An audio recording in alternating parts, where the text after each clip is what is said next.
দেখো এখন কিন্তু আমার সকালটা শুরু হয় রোজির সাথে খেলা করতে করতে। দেখো ঘুম থেকে উঠে ও আমাকে দেখলেই ও কিন্তু খেলা করতে শুরু করে দেয়। তা আবারও একটা মিনি ব্লগ নিয়ে তোমাদের কাছে চলে এলাম। আমার এই মিনি ব্লগে তোমাদের সকলকে অনেক অনেক স্বাগত জানাই। তো দেখো আমি কিন্তু ওর সাথে খেলাধুলা করে তারপরে সোজা চলে গেছিলাম ফ্রেশ হতে, ব্রাশ করতে।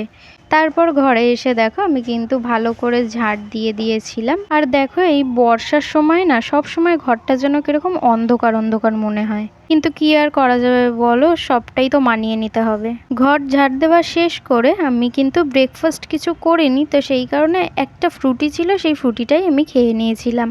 তারপর সোজা কিন্তু আমি চলে গেছিলাম স্নানে, স্নান করে চলে এসেছি। আর জানো তো এখন না সেরকমভাবে ব্রেকফাস্টও যেহেতু কিছু করা হচ্ছে না, তো সেই কারণে না দুপুরবেলা খুব জোরে তাড়াতাড়ি খিদে পেয়ে যাচ্ছে। মাথায় আসছে তারপর দেখো আমি কিন্তু যে জামাটা, বাসি জামাটা কেচেছিলাম সেই জামাটাকে মেলে দিলাম। তারপর চলে গেছিলাম সোজা খেতে। এইসব ক্লিপ আর নেওয়া হয়নি। খাওয়া দাওয়া করে আমি কিন্তু কয়েকটা বাসন ছিল সেই বাসনগুলোকেও মেজে নিয়েছিলাম।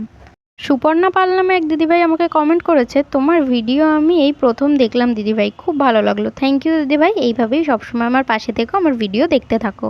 আশা বর্মন নামে এক দিদিভাই আমাকে কমেন্ট করেছে, তোমার ভিডিওগুলো খুব সুন্দর। থ্যাংক ইউ দিদিভাই, এইভাবেই আমার পাশে থেকো। তোমাদের কমেন্ট পড়তে পড়তে আমার বাসন মাজাও কমপ্লিট হয়ে গেছে। চলো আজকে তোমাদেরকে তাহলে বলি যে আমি ঘরে বসে কি কাজ করি।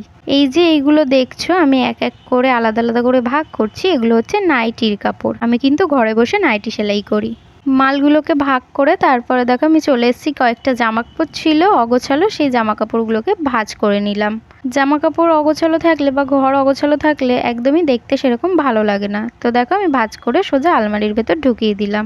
জানো তো জানলায় যেই পর্দাটা ছিল না, সেই পর্দার দড়িটা ছিঁড়ে পড়ে গেছে, তো সেই জন্যই আমি আর কি পর্দাটা একটু ভালো করে লাগিয়ে দিচ্ছিলাম। মা এসেই লাগাবে বলেছিল, কিন্তু আমি যখন পারবো তো সেই জন্য আর মায়ের জন্য অপেক্ষা করিনি, নিজেই লাগিয়ে দিয়েছিলাম। পর্দা ঠিক করে সোজা চলে এসেছি রোজিকে একটু খাইয়ে দিতে। রোজিকে খাওয়ানোর পর্ব মিটিয়ে দেখো সন্ধেবেলা আমি কি টিফিন করব ভাবছিলাম। ভাবতে ভাবতে হঠাৎ করে ভাবলাম অনেক দিন ধরে ম্যাগি খাওয়া হয়নি, তাই জন্য আমার জন্য আর মায়ের জন্য কিন্তু আমি দুটো ম্যাগি করে নিচ্ছিলাম। ম্যাগি খেতে আমার সেরকম খুব একটা ভালো লাগে না, কিন্তু তাও মাঝে মধ্যে খেতে এতটাই ইচ্ছা করে সেই জন্যই বানিয়ে নিয়েছিলাম।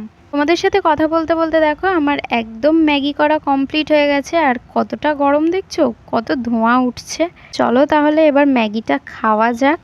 আর আমি কিন্তু এরকম শুকনো শুকনো করেই ম্যাগিটা করি, খেতে কিন্তু আমার এরকম দারুণ লাগে। তো চলো আজকের ভিডিওটা এই পর্যন্তই। আমার ভিডিওটা ভালো লাগলে অবশ্যই তোমরা লাইক কমেন্ট শেয়ার করে দিও। চলো আজকের মতো তাহলে টাটা।